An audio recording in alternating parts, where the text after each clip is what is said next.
I'm going to have the pleasure of introducing my dear friend, Arlene Pellicane. For those of you who don't know me too, I know probably most people that are on, but I'm Lynette Lewis. My husband Ron and I were part of the founding pastoral team at Every Nation New York City. I've been a mom ever since I married my wonderful husband. He gave me 4 teenage boys who are now grown, married, and have given me 3 grandkids. So stepmom, and then became a mom of my twin girls who we adopted at birth almost 7 years ago. So I've got little ones, got grandkids, got big ones, got daughters-in-law, and so a little bit of motherhood going on a lot of different planes. I know that tonight on our, those of you that are joining us, we've got moms representing all different forms of motherhood, stepmoms, moms of young ones, moms of teenagers, single moms. We love all of you, and we want to tailor the evening to really be what you need it to be. But I am really excited to introduce you all to one of my friends, Arlene Pellicane. Arlene and I met probably about 2 or 3 years ago, I guess. We were out in New Jersey speaking for a women's conference and found that we had a lot in common. And I just was enamored with her talk. She talked about raising children. She's an avid author, speaker. You can check out her website, arlenepellicane.com. She is just really, truly what I would call a guru on the topic of parenting and raising kids and being a happy wife and having a happy home. You'll see when you look at her list of books, she's covered a lot of different subjects on that. But tonight we have told you already in some of our promotional materials what we're going to cover. But like we said, really want to make this about you all. So please get those questions coming into us. But Arlene, you are live from San Diego, California. You are a mom of 3 kids, right? Yeah, so I'm thinking about you've got the adults, the grandkids, and then your kids. So you're like tri-level. You're like tri-level. I am single story, but it goes so fast. So for those of you, we're going to get to your toddler question soon. And for those of you with little ones, you may think like, oh my word, it will go so fast. So I have boy, girl, girl. I have a junior in high school, a freshman in high school, and a 6th grade girl. So yes, it goes very, very fast. Well, and you and I have talked about what COVID did to us as speakers and authors, and we've been kind of staying close to home. And yet, I've found that the season of motherhood has really become front and center in my life. I mean, it is my front burner, main, primary thing. And interestingly, not even just with our younger 2 daughters, but our grown kids, each one of them going through different seasons of transition. And it's really been a joy to take this time where I'm home more to just really devote to what's going on with our kids. And I'd love to just dive in with you. You could talk about so many different things, but I'd love for you to just give a little snippet to us about what your life is looking like right now. What it's like for your kids, what it's been like for school, and then just feel free to dive right into some of the topics that you and I have talked about. I've got a little list here of everything that we said we'd talk about, so we'll cover those. We'll probably start, just so you that are listening know, we're gonna talk for probably about 10 minutes or so, then we're gonna get right to your questions. And Elsa will come back on. We'll make the rest of the time about your questions. So the questions will probably lead us down some different paths of content, but we'd really, really love to hear what you want to know more about. So Arlene, please take it away. Tell us about your latest book. Talk to us about what you've been thinking a lot about and what you're hearing about from moms, because I know even just 2 nights ago you were on and doing a major seminar that you've been doing a lot of that. Talk to us about what you're hearing and what you think some of the challenges that moms are facing right now. Yeah, it's so good to be with you all. I think moms are facing fatigue with this thing. So I'm holding up my phone.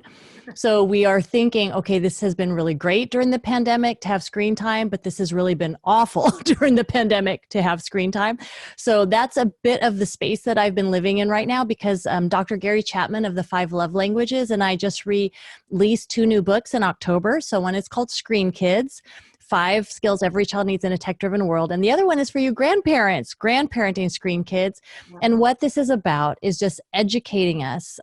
If you have seen the documentary, The Social Dilemma, which is something I highly recommend, that's actually a documentary really worth watching with you and your children. And I would say, mid-elementary on, put them in the matrix and let them know. But the main idea that you need to know is that the phone and electronics and in terms of technology, it's not all equal. And there's some technology that is more addictive than other technology. Things like video games, social media, YouTube, Netflix. Okay. It's the stuff that you're always saying to your child, no, please get off. We have to go now. Or it's time for bed. Turn that off. Or what are you doing? So this is not online school. Don't worry about that. All three of my kids are in online school. And I've never had to be like, are you doing online school again? So don't worry about, I know some of us are concerned. The screen time that is non-addictive, that's like Skyping grandma, listening to a sermon, learning a language, doing math. Those are things I call digital vegetables. And they're typically things you have to encourage your kids to eat. So don't freak out if your kid is spending a lot more time during coronavirus doing those kinds of things. Learning how to do something, communicating with someone, not social media, but face to face, like they are, FaceTiming, they're talking to each other. Those kinds of things are really healthy and they're going to be good. But it's the digital candy that you want to be aware of. And that's oh my goodness, you have been watching YouTube for 3 hours. Where is this going? You have been on this video game for 2.5 hours. That's that stuff. So we are a very strange household. We, in one way in Southern California, are very normal. We're online school 100%. Wow. My high schoolers are adapting pretty well to it. They kind of, they used to have to get out of the house and start biking to school at like 6:45 a.m. Now they just show up at 9 a.m., at a desk. So it's kind of been okay for them.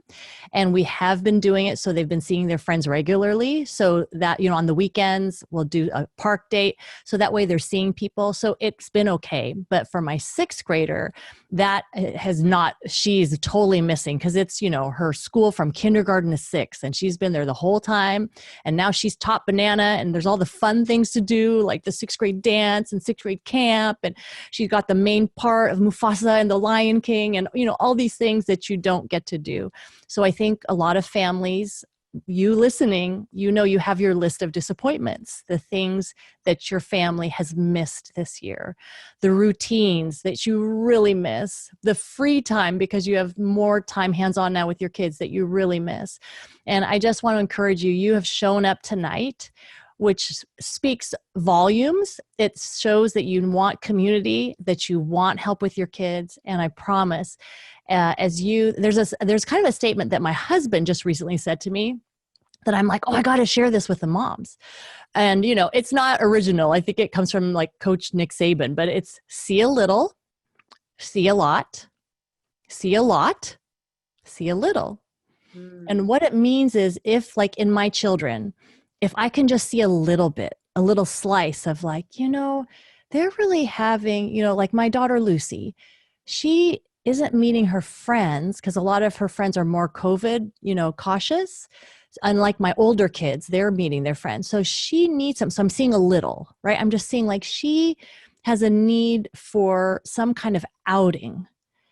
And so through praying really, our pastor put us in touch with someone on a horse ranch who could use a volunteer.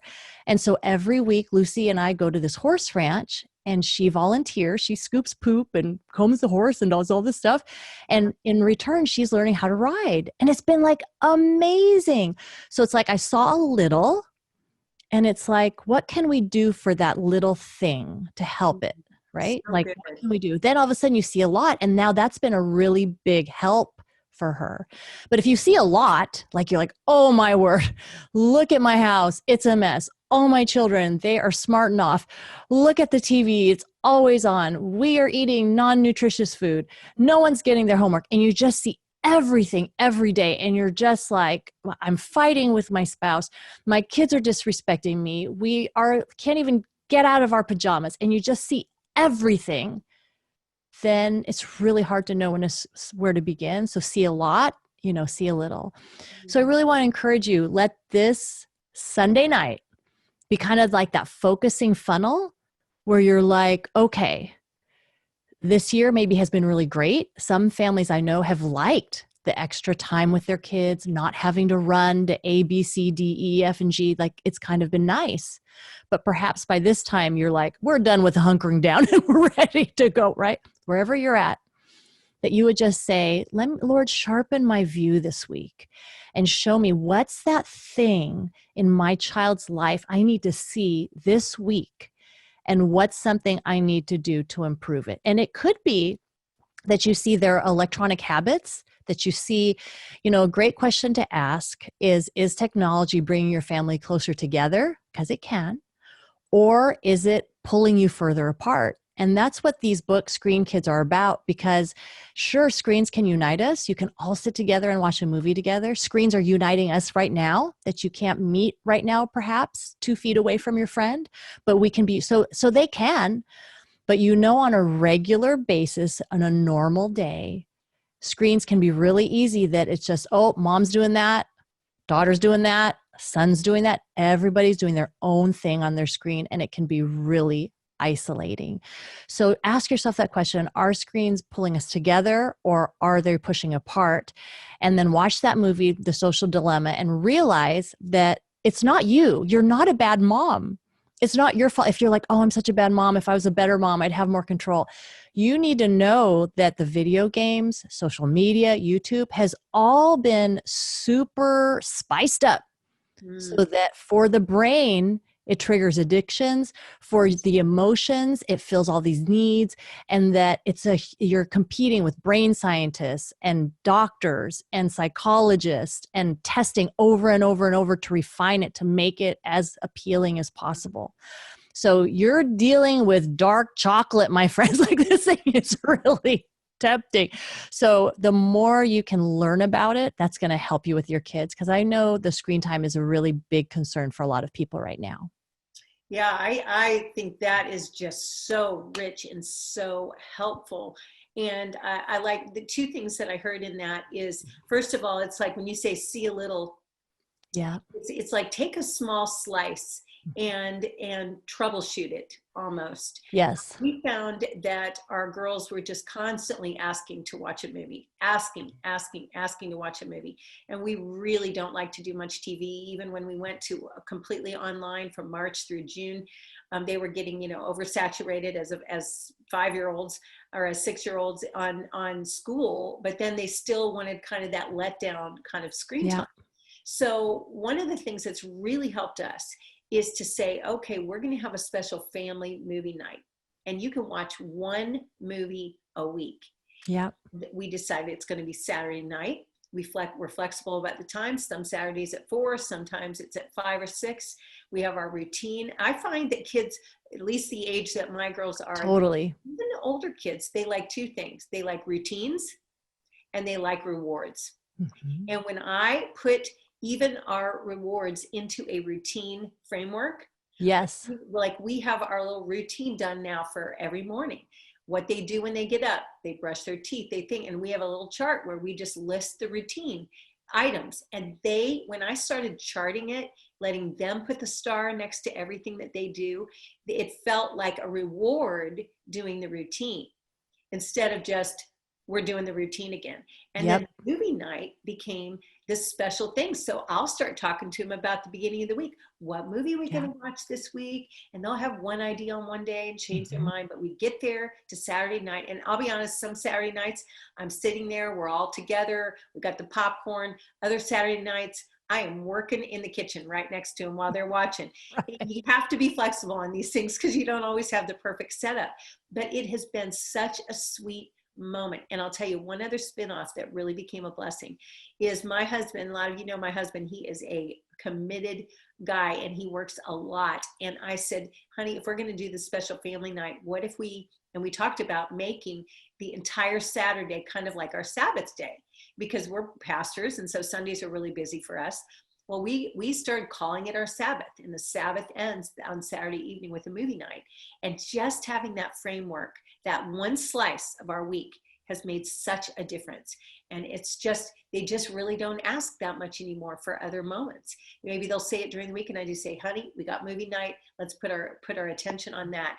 And 5 minutes later, they're off finding something creative to do. Yep. So I love what you've written about screen time. Give us another nugget or two I love the thing that you said about the vegetables and the healthy kind of things. Are there any things that you can mention in particular that you've really found to be detrimental perhaps? Or let's say someone's watching and their teenager is really in their room a lot. I know our boys did this a lot when they were teenagers, just kind of hanging out in their room for a couple hours after school or any time of the day. What do you do to kind of intervene into that lifestyle when you've got older kids that are a bit more independent?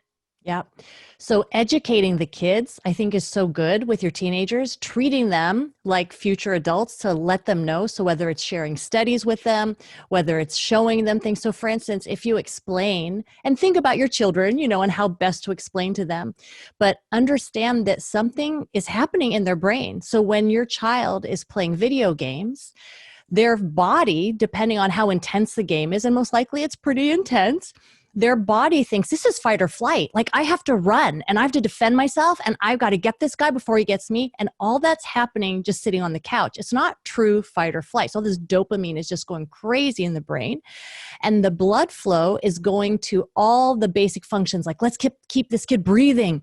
Let's protect those main organs. And where the blood drains away from is the prefrontal cortex of the brain, which is basically the command center that pretend it's the Alexa of the brain. Okay. So it's the command center that's like, you've been playing for 5 hours straight. You really should go to the bathroom, or your mom called you to dinner like 5 times. You should listen. So as a mom, grandma, and you're thinking, what is happening? Something really is happening to your child. And to help your child understand that the freer you're going to be as an adult, that's my job, to make you as ready for adulthood and as free from any kind of sickness, addiction, illness, so you can go out to life without limits. So in other words, you're trying to help your child. You're not just trying to ruin their life or whatever. So to help your child understand what's actually happening in my brain. And if those parts, gaming, social media, those parts are really strengthened, you have to understand and help your child understand there are other parts of the brain that are atrophying. So you can just tell your child, if all you did, was hit a baseball all day long, and that's all you did for hours every single day, but that's the only thing you did, then it's like you couldn't run, you have no, endurance, all those things. So just teaching your teenager in the language you believe that they will understand, to show them, hey, hanging out in your room for hours in a day, it's not healthy for you. And it really may be you as a parent that has to step in to say, hey, we're going to do a 7-day challenge and we're all going to do it. And we're all going to only use our phones for school and business. And after dinner, we're all going to put it all in this bucket. So think of ways, and whoever screams the loudest in your home, that's the one that's like, okay, we really need to work on this person. Because think the depression, the anxiety, Johns Hopkins University has done this study from 2004 to 2015, teenage depression up 37%. And there are kids who are now where their levels are now is where people would be 50 years ago going into mental institutes. So it's really a huge problem. And they see a spike in self-harm for girls 10 to 14. And so there is a time for us as moms to say, no, this will not happen on my watch. Because you think of our beautiful girls, for instance, and they're at this stage, 9, 10, 12, 14, of figuring out, who am I? Where do I belong? What's my significance? And if they find those answers in you and in healthy relationships, in a girlfriend in real life, in a success like academic success, or maybe they're really good at cooking, or they're great at music, or good in sports, they'll be like, I'm a pretty good, right? I'm pretty good. But once they get the phone, then if they're in their rooms, like you talked about, and they're a teenager or a tween, where are they getting their success? They're getting their metrics from the phone. And the metrics say, you don't measure up. Your friends got like 20 likes and not one person has liked your photo. You scroll through, who looks like that? Nobody, right? But your daughter thinks, why am I not beautiful like this Photoshop person? But she doesn't think this person's Photoshop. She just thinks, why am I not beautiful? And I tell you what, parents, just take a moment and scroll through Instagram celebrities, scroll through TikTok for 2 minutes, and you'll be like, oh, this is really something I don't want my my child to be on. And whether you have a girl or a boy, it might sound antiquated, it might sound old-fashioned, but as long as you are paying the bill and this is your thing, this is your responsibility. It's not something like, oh, well, my child, I need to build wisdom in the heart of their child. Let them just figure it out. It's like dropping them off in New York City pre-COVID, okay, when it was like busy, okay? It's like dropping them off on a corner of New York City with no money and saying, good luck getting home. Bye-bye, dear. Have a nice day. You know, it's just not the kind of environment that a child knows how to navigate. You know, there was a mom, a 37-year-old mom, who in conjunction with Bark, and they do, you know, the monitoring on your phone, she posed as an 11-year-old girl on Instagram and with a hoodie and, you know, and had like the language like, hey, I'm going to a party. And within 2.5 hours, she had gotten messages from like 11 men, and she had seen the private parts of some of those men, and she's posing as an 11-year-old girl. I believe it's 1 in 5 will get some kind of sexual solicitation. So this is a dangerous place for our child's hearts and souls. And let's pretend that they never receive that you think, well, that's reactionary, that's crazy. Let's pretend all the stuff they see is good. You're still looking at a lot of time wasted. You're still looking at not having skills in the real world that your child could be developing, but instead they're learning in the gaming world, in the social media world. And when they graduate out of your home, it's not going to help them. That's why as the mama bear, you're like, okay, I'm willing to be the mean mom and to do these things. And if your kid says, you know, this is crazy, mom, you can tell them, well, Miss Lynette and Miss Arlene, you know, they do these things too. And just find like-minded people to support you, even in this meeting right now, because they're there.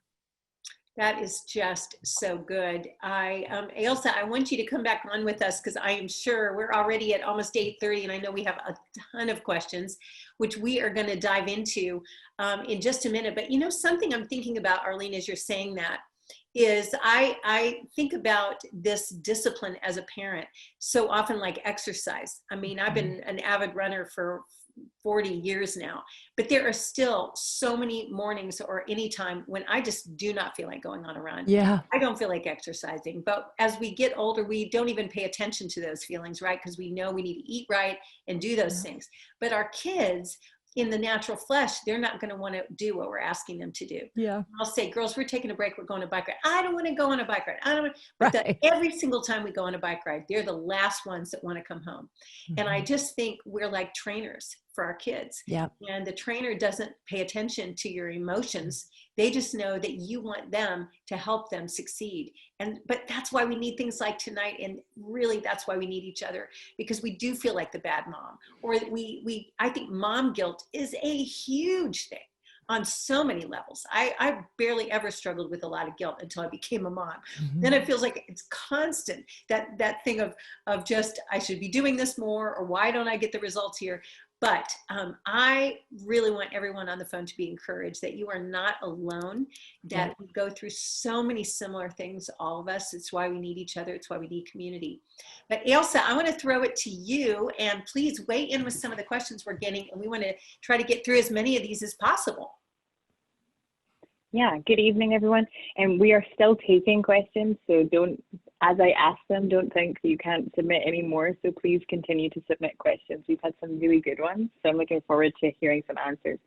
So I thought we could start with some COVID pandemic-based questions, because I think that we're living in that at the moment. The first question, which I think is so good, is how can we communicate this moment to, the question was about what's happening to a toddler, but I think there's a question on how you communicate it to any age, that what's happening and how we should be telling our children about this pandemic. Such a good question. And I think it comes to us, I think more than what we say to our toddler or to our child is our demeanor and our sense of, are we a peaceful mom, or are we like super panicky? Are we very nervous about everything and fearful, or are we just, well-informed and calm? And so that is the deal about parenting. You might feel like, I want to freak out, but you've got your toddler watching you, you've got your 5-year-old watching your 8-year-old. So you're thinking, no, I don't. So it's funny. Our kids do help us to rise up and become better versions of ourselves. So if that means you need to freak out for 5 minutes in your room, crying out to God, saying, God, why is this happening? God, I'm so scared about this. God, I need you. God, then do it there.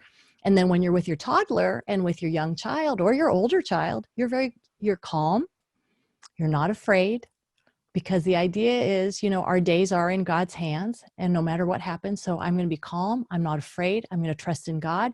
And that's what I'm going to communicate to my child. So your job is to make your child feel secure in your love and what you're telling them. And when you're telling them, there is a sickness that is happening in the world called COVID, and we're going to wear our masks to try to spread it, the least way as possible. But all these things, you don't know what will happen, but you know what, sweetheart, we trust in God and we're going to do the best that we can to keep safe. And then we're going to wash our hands. So, obviously you're going to follow all these protocols as much as you can. But after that, you're going to say, but then we're not going to worry. We're going to have fun. And don't you worry about that. Oh, why can't we visit grandma? Well, grandma is older. And if she gets a sickness, it'll be much harder for her. So instead, we're going to call grandma on the phone and we're going to have Friday letter writing day to grandma. And then we're going to bake her something and drop it off at her doorstep. We can do different things to show. And I feel like what we need to show to young children that I think is so important is we still love people. Because I think the message for kids can be like, oh, stay away from people, stay away from people, everybody. And I'm afraid that message will stick, that, after COVID is over, they'll still be like, Mom, there's a person, we better hide. Or like, Mom, someone's coming. Do I need to be 6 feet apart? So I think in our language, we need to be like, for now, these are the things that we're going to do. And then, of course, afterwards, we're able to hug them and talk to them. So really help a child understand this is temporary and this won't always be this way. That's really good. Really good. What else, Elsie? Anything else related to that? So I suppose this is a follow-up on that. Somebody asked a question on how you keep your child sane in this moment, and I 100% relate to that. Right. But I suppose what do you think that children need in this moment? What are our priorities? Because it can be so overwhelming with so many things going on. Like, what would you say, in your opinion, should be like the focus of things that children need in this moment? Your child needs to feel your love. So I think of my co-author of Screen Kids, Dr. Gary Chapman. So those 5 love languages. So if you're not familiar with that, you can just go to 5lovelanguages.com. And it's basically the way your child gives and receives love. So for instance, if you have a child who feels really loved with words, then during this time, what they need is, honey, I saw that you were really trying on your math problem and your drawing was so much more detailed than it was a month ago. You're doing a great job. And now they're getting built up with words. So thinking, how can I communicate? Now, some kids might not be words at all. And they're an acts of service kid. They feel loved when you do something for them. So maybe you cut out their toast in a heart and they're like, oh, I feel so loved. Mommy cut my toast in a heart. Or, Mom went to go fix this for me and now I'm so happy, right? So think about how can you fill that love tank so that your child isn't working out of a deficit? And sometimes that's time. Right? Spending a few minutes uninterrupted. I know you're busier than normal, so you don't have to feel guilty if you can't stare at your child and play with your child the entire time you're home. No one expects that. It's not even healthy for a child to think the world revolves around me. Everybody just looks at me for 3 hours. No, but 15 minutes that it's uninterrupted, no devices, eye contact, hugging, reading, playing a board game, taking a run together with your older kids, finding a shared activity together with your older kids. So having that special time and even extra, maybe that's not a part of your normal rhythm, but thinking what's 15 minutes where I can really connect with my children, because maybe you have a lot of children, you can't do it for each child. And then once in a while with each individual child, What could I do to connect with that one child? I interviewed Holly Girth on my podcast. It's coming up, but the podcast is the Happy Home Podcast. And she just had this question: what can I do to love you well right now? And I really like that question. What can I do to love you really well right now? And then, of course, once that love tank is full, I say use this COVID time as a time to focus and figure out, like, hey, do you have a certain talent that you want to develop? Maybe it's an instrument, maybe it's 3D design, maybe it's art, maybe it's fashion, maybe it's, you want to learn how to ride a bike finally, whatever it is. And if you can leverage this time to do that, then instead of everything being, then you're putting something positive, right? And most likely that's going to be a non-screen activity that your kid then can look forward to. And if they're looking forward to something, that's going to help keep you sane, and everybody's going to be better about that. I will tell you, if you will replace more screen time with reading time, no matter how old your kids are, you will be more sane. Now, at the beginning, you will not be more sane. You will be like, I think my child is going to explode. Okay, so you won't be sane at first. But if you give this a try, whether it's over a week or 2 weeks or three weeks, and you stay tough and you're like, nope, sorry, no electronics during this time. We're going to the library. We're getting books. I'm buying you books. I'm getting secondhand books, whatever it is. But these are your books. And obviously in areas of their interest, of things they like, over time, that's going to be really healthy for your kid. And it will make your home much more relaxing and sane for you. I love that. Something that comes to mind too, when we talk about how do we stay sane in these times, I have found, and this is such a discipline, but I really believe that we as moms have to find our bandwidth moments for ourselves. I so often will wake up too early in the morning, but I have learned that if I even get 30 minutes before the rest of everyone else gets up, and I force myself to get out of bed, go get my coffee, read the word when I can, or even just sit in quiet and begin to ask the Lord to order my day. One of the things that has really helped me too with parenting, both my older kids and my little ones, is just asking the Lord to show me what they need. Show me what they need. And sometimes I'll get a clue on the drive to school because our girls are back in school. Sometimes I'll get a text from one of my grown kids that'll give me a clue into something that I could do that might minister to them.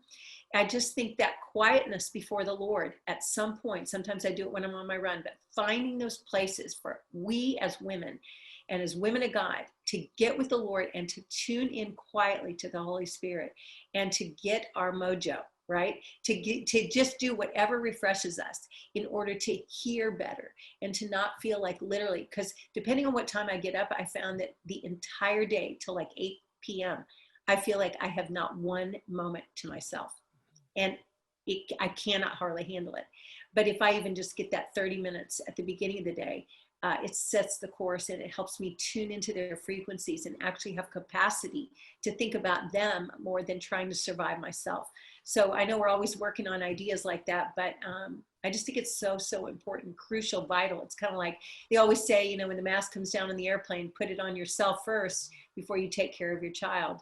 And I really believe, especially right now in the stressful times, that we need that for ourselves. And I will say that that oxygen mask, a lot of it is a good night's sleep for mom and a good night's sleep for your kids. And it sounds so simple, but so few people are doing it. So one thing that doctors would say, if you're doing these 3 things, COVID or not COVID, your kids will be really healthy. 9 to 11 hours of sleep. So you can just ask yourself, is my child getting that much sleep? 1 hour of exercise and 2 hours or less of recreational screen time. So I think that's a great checklist that you can say to yourself, okay, how can we get to this place where we are, whether, we've been doing these YouTube exercise videos, the girls and I at home. So getting some exercise in, because you will physically then have more energy and feel better. And then 9 to 11 hours of sleep. And maybe that means for your teenagers, hey, I'm collecting the phone overnight. What? No teen is going to love that I just told you that. But how is a teenager, those of you with newborns, you know what it's like every 2 hours. Why? It's like, oh, and you walk around in a stupor for months. And the same thing is with your kids. If they have a screen in their room overnight, every 2 hours, every 3, hey, anybody up?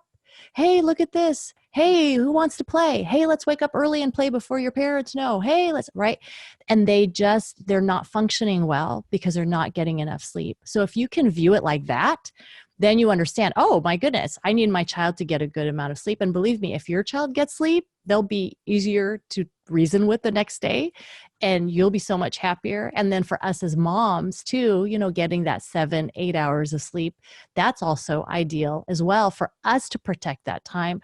So we have the energy to face our kids, because when we are tired and depleted, that's when it's like, oh, whatever. Right. But when you're like rested, and if you have to say no to things in order to get that 7 and 8 hours, I'd say that's definitely worth it. So good. So good. Ilsa, throw us some more questions here. Well, we have had another question in the chat box, which I am going to ask purely selfishly. How to encourage parents who are working full-time at home with little ones at home too during this season?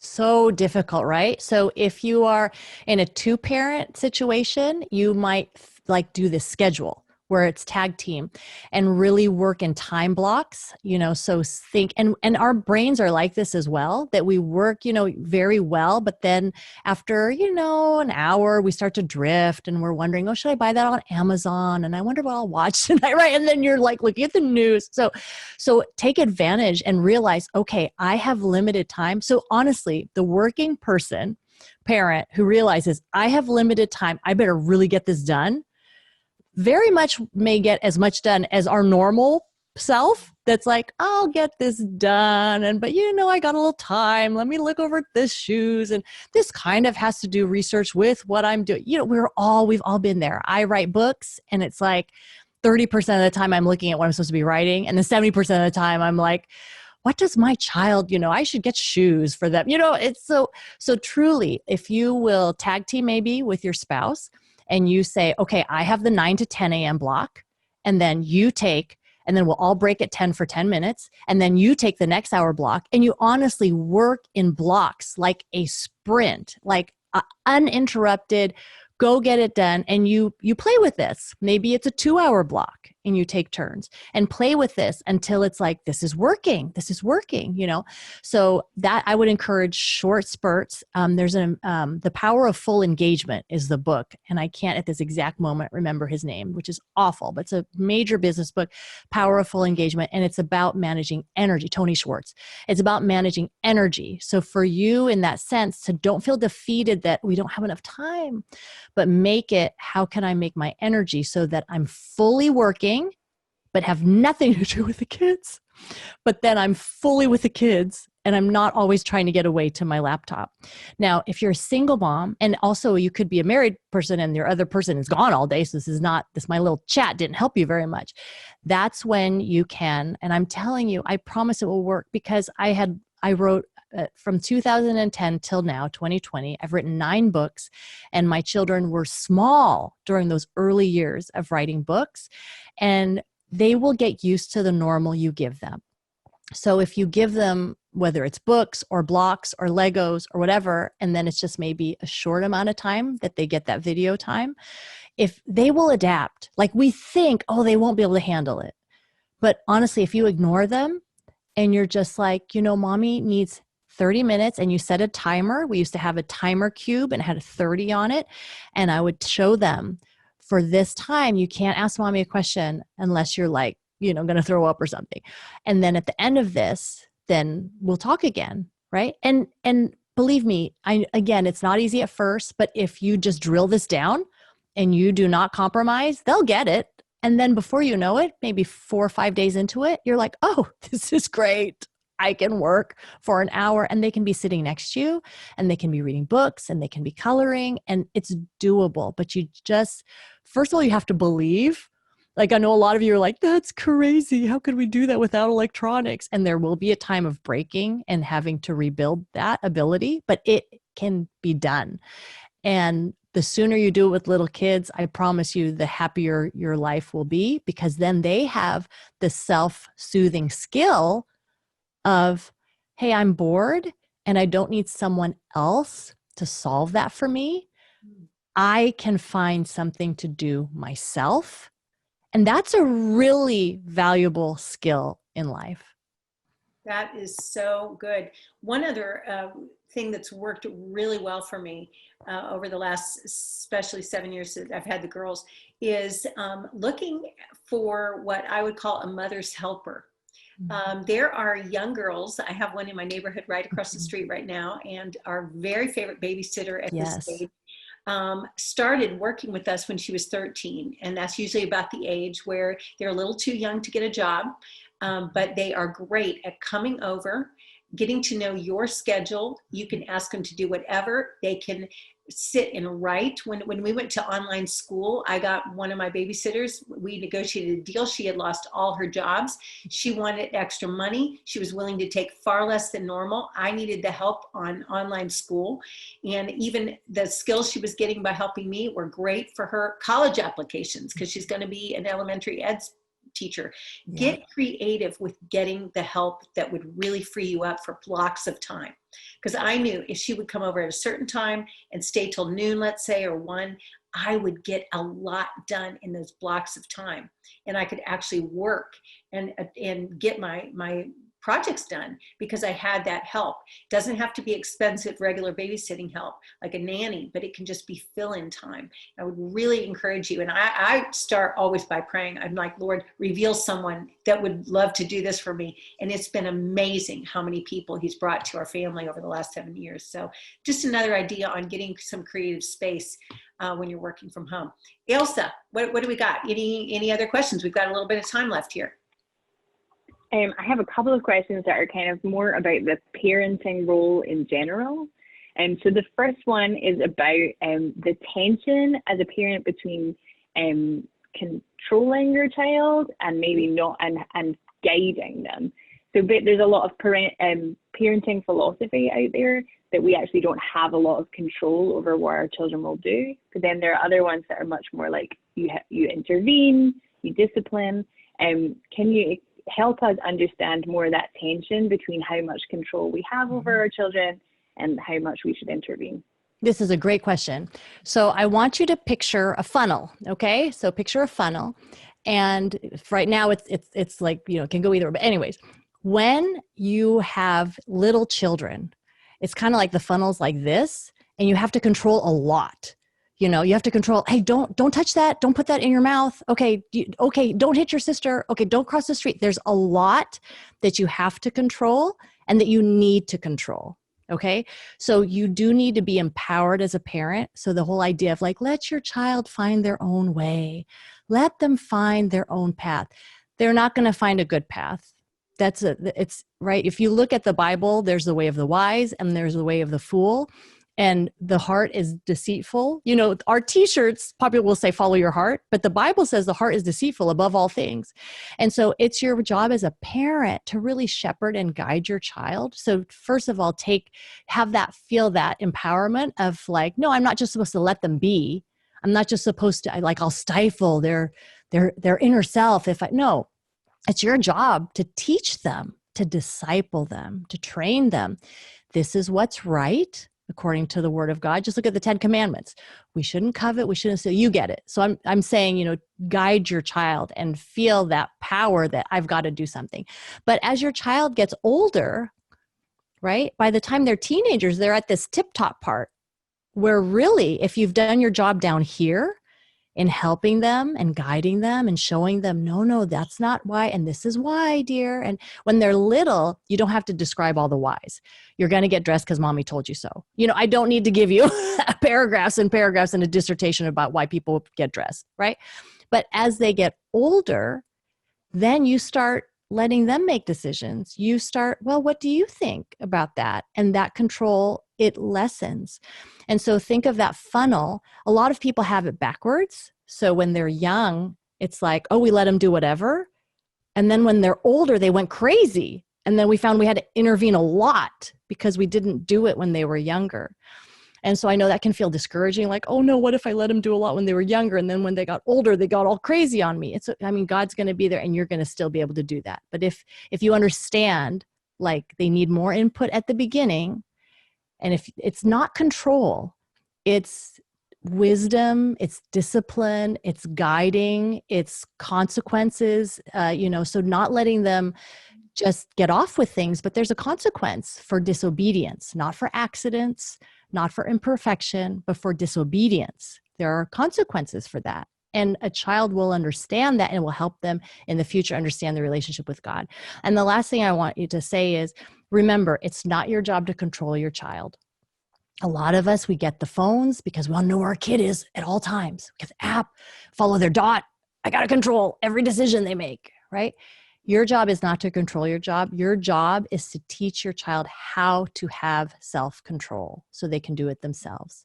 But when they're little, they kind of can't. So you have to help them a lot. But as they get older, then you'll see, oh, their self-control muscle is getting stronger. I can start easing off. And the idea is whatever your kids can do, let them do it. Don't do it for them, so that they're not all grown up and I need mommy to do this. Like if your kid knows how to pack a lunch, let him pack a lunch. You don't have to control that. That is so good. It's a constant learning process to sense, is this a moment to step in or let them go? And sometimes trip up and even have injuries at times, just so that the lesson will be longstanding and they'll learn it. One question I saw come in, and I want to for sure get to this one because Gail, who was probably the first person to register for this event. She had texted me personally and said, one question I have is, how do we deal with this thing of comparison? And I know as a mom, that's been a really, really big thing for me. And just one little nugget I'm going to share, and then I'm going to throw it to you, Arlene, and then we're going to start heading toward our wrap up here before long. But I had a moment, maybe this will encourage, hopefully, every single one of us on the phone tonight, but I had a moment. It was probably 2 years after I married Ron, and the stepmotherhood thing was my big deal. And I remember sitting at our kitchen table one noon. Everybody was at school. Ron was at work. And I was sitting there and I was looking out of my window and I kept thinking, oh, there would have been so many people better than me at this. Like my dear best friend, ever since college, has 10 children. She's a love machine. This my wonderful friend, Tony. She loves everybody, her own 10 and the world's others, orphans, everybody. And I was thinking to myself, Tony would have been so much better at this than me. I just am not good at this. God, you could have picked someone so much better. And I sat there, and it always still chokes me up a little bit because it was such an intense moment. But I'm not getting choked up on that. I'm getting choked up by what he said to me. And I want to say this to you ladies tonight. I heard the Holy Spirit speak in my heart, and he simply said this: you are the one that I wanted them to have. And suddenly, it's like it took the pressure off of me having to be so great and perfect and better than everybody else and why I didn't have these skills, but to put the onus on God because he's the one that chose. And I truly believe that every one of us on this call, you're the one that God wanted your kids to have. Whether you're a stepmom, whether you feel like a failure, whether you feel like a success, God handpicked you for your children. We had nothing to do with it. He did it. And by that choice, he says, I promise you, this is the way I wanted it. And then we don't have to compare because I'm going to be different than so many other people and parenting. But if I'm true to what God's made me to be, then I believe he's designed that to be the right package for my kids. So Arlene, I don't know if you have That's beautiful. That's beautiful. Read me. Yeah, amen to that. And then think about, like in 2020, I read the stat that 82 minutes is what we're spending on social media. And we're human. And if we're scrolling through social media and we're seeing like, look what the pumpkin they made, look at the dress she sewed, look at her daughter, she got the A+, right? It's just, we're human. So I would say limit the intake of, it's designed to make you compare. It's designed for it. So just realize that and maybe use it less. Or, I think about the verse, rejoice with those who rejoice and mourn with those who mourn. So instead of when you look at someone, you're like, oh, she does it so much better than me. Rejoice with those who rejoice. Man, I rejoice with you that your kid's doing so well. And I think if you have that attitude, then all of a sudden you realize, oh, this isn't all about me. Right? Because the comparison is, this is about me and how I measure up to you. But instead you're saying, I'm going to love you. I rejoice with you. That's great. And all of a sudden there's not that pain of I didn't measure up like her. It's more of I'm rejoicing with her. And then, there's questions that instead of, there was one study that I read that when people look through social media or they compare like this, right? That when it's unhealthy, you're thinking, oh, this person's better able to do this than me. That's that unhealthy. This person's more equipped, better able, hit the home run. I didn't. But the healthier people mentally, they said, ask this question. Oh, this person has a view that I'm dealing with right now. Let me learn from them. So perhaps asking the questions instead of like, oh, this person's better able, equipped than me. Instead say, well, what did this person do that I might want to imitate? What did this person do that I for sure don't want to do? What information does this person have that could be helpful to me as a mom? And what can I learn from this individual? So if you kind of go with, I rejoice with those who rejoice, and what can I learn from her? Instead of comparing, then I think it'll be more rich instead of such a negative thing. And, and I saw it in the Q&A about how to have kids read more. So I just want to put this in with your little kids. It's reading to them, right? That inspires kids. When they're read to, they love that. So it's not much you have to do to make a kid to love reading. Just put away the electronics, take out the books, and you're off to the races. For your older kids, we actually have certain kids, we do have those too, certain books we want the kids to read. Dale Carnegie's How to Win Friends and Influence People, for instance. And we'll put a number, so like you read this book and we'll pay you $25 and you give us a book report and we'll pay you another, right? So that's what we've kind of done to incentivize our older kids to read, and then they don't get an allowance. It's more like this reading type of thing that we are rewarding. So you can get creative, but the other thing is let them catch you reading. And even if you're not a reader, you set them up, man. You hear they're coming home and boom, you're like, oh, what are you doing? I'm reading. I love to read, right? And then after they leave, but then by then you'll become a reader too. So let them see you reading and encourage them to read and just believe in it because it's so important for them. Well, I love that. And I found that to be true about the Bible too. Yes. I've always said, I want my kids to remember seeing me with my Bible, reading my Bible, and not just on the phone, because I love to read my Bible on the phone, but to actually journal and take things out and then talk to them. I talk to them a lot of times in carpool. I'll tell them, this is what I was reading this morning. And I really felt like, wow, isn't God amazing how he does this? And, just giving them that language of talking about what we're reading and sharing that around dinner and all that. But I hate to cut this off, but we are almost at the 9 o'clock time, and I want to respect everybody's time. But Arlene, you have been such a wealth of information, and I know you have many, many more resources. People can visit your website, you're on Instagram, Facebook. I know you do so many different things. I'd love for everyone listening just to take a visit to Arlene's website. You'll be inspired. I know your books are available. You've got a podcast, the Happy Home Podcast. Happy Home Podcast. Yep. And then screenkidsbook.com, screenkidsbook.com. If you're like, man, we need help with the screen time, go there, screenkidsbook.com. Oh, that just sounds great. And we are so grateful that even though we wanted you to come to New York and be with us, we're glad that we could do this over Zoom. We are going to send you all a note. You'll get a follow-up note for being a part of this evening. And you are also going to get a link. We'll send you a separate email with a link to this evening. We actually recorded it. We know there's probably others that you would love to be able to hear what we talked about. And feel free to. Well, I'm going to send you guys a note. It also will help me get it out. If you still have other questions that you'd like us to address, feel free to shoot back an email to us. We would love to have an ongoing dialogue about all these. We're always trying to shape events and bring events to our community that are relevant, that mean something to you all. So please let us know what you'd love to see more of, because we want to continue to do some of these quarterly events or monthly perhaps, and just make it work for you all. We have a lot of resources online for our church, our YouTube channel, our Facebook page. Anything else, Elsa, that you want to mention that people may be interested in? Connect groups, some other things that are resources for some of our people. Yes, you can find our church, all our church things is Every Nation NYC. So we are on Instagram at Every Nation NYC. We're also everynationyc.org is our website. And just to let you know, in our follow-up email, we'll include links to all the resources that were mentioned tonight so that you didn't have to take any notes, because that's what I love. So thank you so much. Any questions? Most of you should have my email. Feel free to email me. and we will be in touch with any follow-up stuff.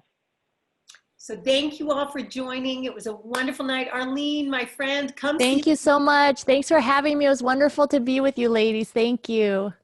Well, love each one of you all, and stay strong. You're going to do it. The kids do grow up. They do turn out great. I promise. They find wives. They have kids of their own, and then they really come back and appreciate your parenting. So we're in it for the long haul. We're all in it together. It's been a great night. Thanks for joining us. We'll see you guys again soon. Thank